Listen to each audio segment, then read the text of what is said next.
Fishermen and sea captains reveal the creepiest thing. These stories from Ask Reddit will convince you to stay far away from the water. Female spirits appeared in the middle of the sea. I asked an old fisherman on a beach in Malaysia the same thing you're asking here. He said there are female spirits in the sea who are basically neutral towards humans, but you shouldn't be messing with them anyway. One day, a boat sank, and divers were sent to recover bodies. Two of them were searching the seabed. Suddenly one guy feels a tug on his arm, and it's his buddy frantically pointing at the bed. A beautifully dressed Malay woman was kneeling there, holding a corpse-like offering to the divers. Both divers fled for their lives and gave up the search. Apparently, the woman was one of those spirits. Immortan Joe, I heard a female voice say my name in the middle of an empty ocean. This is probably the only borderline paranormal thing I've ever experienced. Night fishing with my wife and a female friend on a local river and watching a meteor shower, just chilling, drinking, fishing. I decide I want to check out a spot further downriver, so I leave them behind and head off into the woods. I'm about 100 yards or so down the path, all alone, just me and the crickets, when I hear a female voice say my name.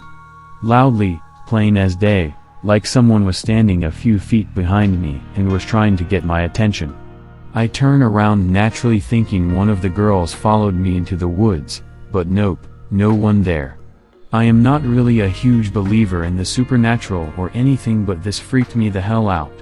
So I immediately head back, and sure enough, they're still hanging out on the river bank watching the meteor shower. There is no way I could have heard them that clearly from that far away. I told them what happened and they still to this day think I was just fucking with them and trying to scare them. But I'm telling you, I still get the willies thinking about it and have never been back to that spot since. Mr. McSwifty, I saw a dead man's head rise out from the water. I think I was 8, my mother and sis were fishing off a dock.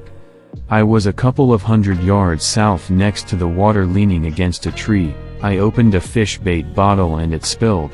As I'm picking them up, right next to me in the water, a fucking man's head just rises out of the water, green and pale. It looked at me and slowly sank back into the water. I began crying and never saw the head come back up. It was not wearing any kind of rebreather. My sister ran over to me and asked me what happened. I'm 14 now, and every time I try to describe or explain the story, they never believe me and say I was dreaming. I can still remember that fucking face, but I wasn't scared the first time I saw it. I was purely shocked. But that face was terrifying, like the 1990s Pennywise terrifying. These days I try and play it off as something paranormal, or spiritual, but if that was some sort of living creature, then this world is a scary place. Shatfos. Every time he whistled, something responded to the sound. This is my brother's story. He was fishing, and there was a cemetery nearby. He said he was whistling a song, and every time he would whistle, he would hear somebody running behind him. If he didn't whistle, he wouldn't hear them. I have had experiences with this cemetery being creepy too. Bowie reference. We saw someone in a passing boat who was shot several times. Worked for a bit as a deckhand on fishing boats out of San Diego. A few times we would come across deserted smaller boats, pengas, drifting with outlandishly big motors. Every time the captain would just cut hard port or starboard to get away from them as quickly as possible. I knew they were drug-running boats that had probably dropped off their cargo, but I would check them out with the binoculars if we were close. One had 2 people on it, both had clearly been shot a bunch of times, and one was moving and fairly alive. I told the captain, got a disapproving head shake, and we were on our way. Confused bossman. We saw the backpacks of children who didn't make it out alive. I worked in the Mediterranean seas doing oil stuff.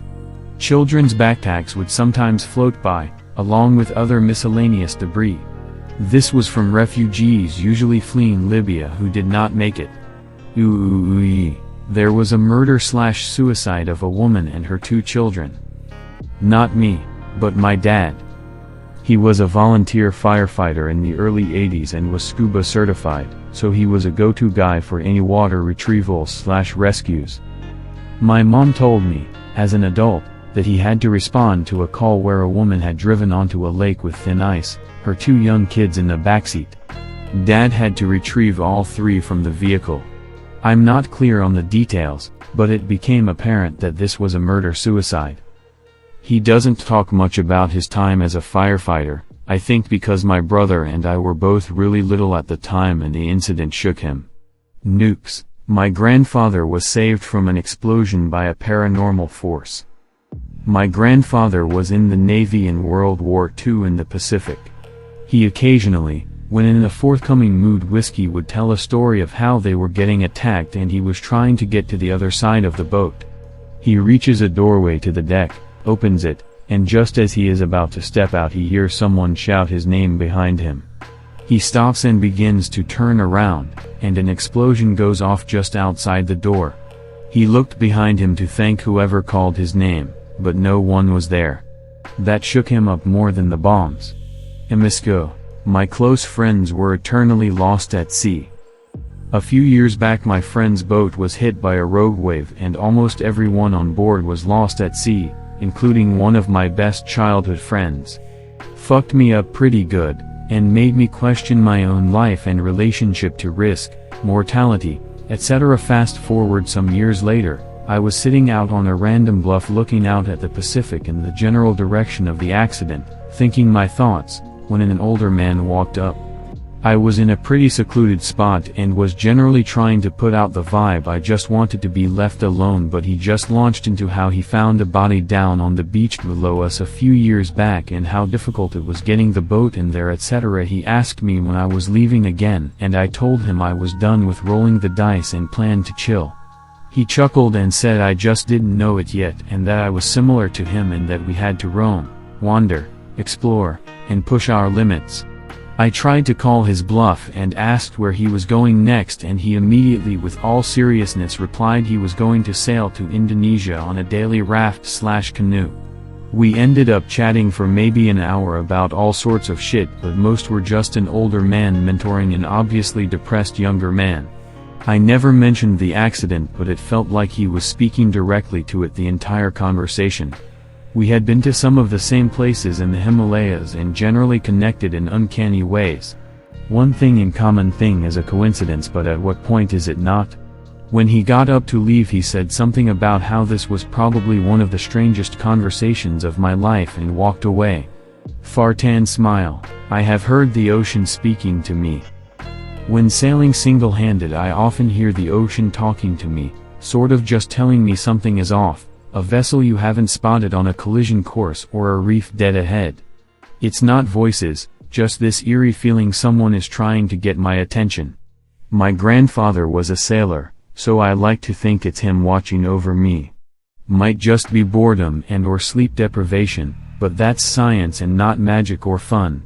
Code Navio. Over the years, I have seen plane crashes, boats sinking, and drug smuggling.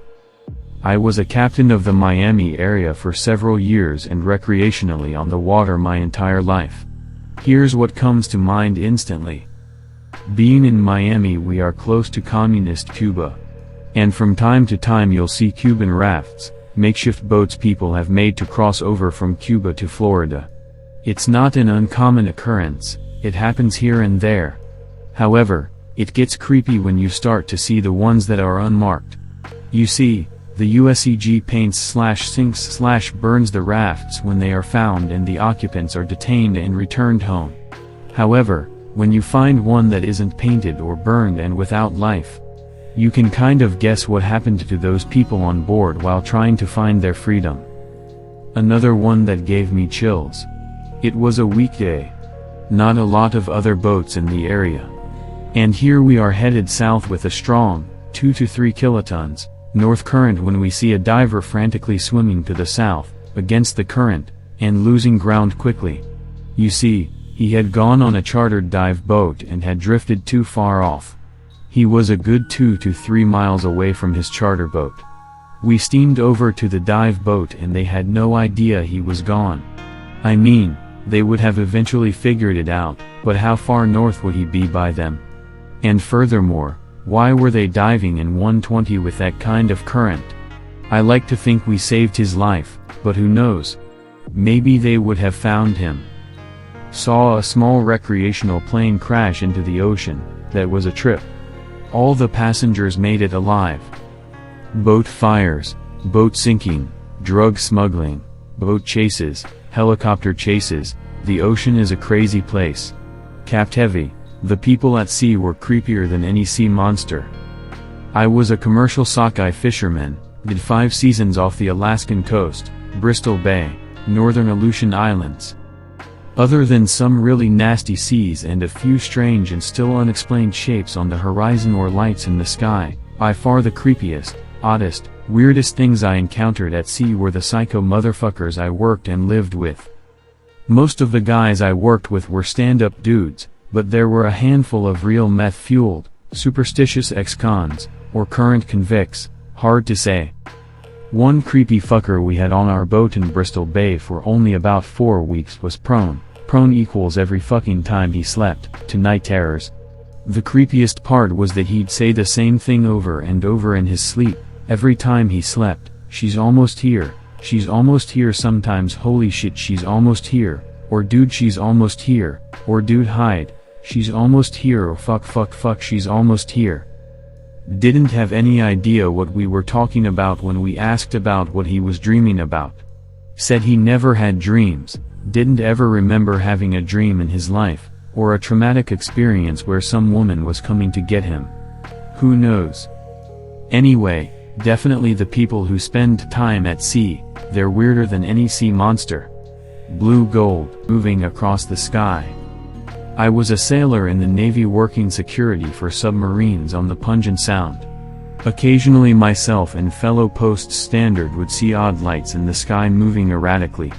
Fat Dog 3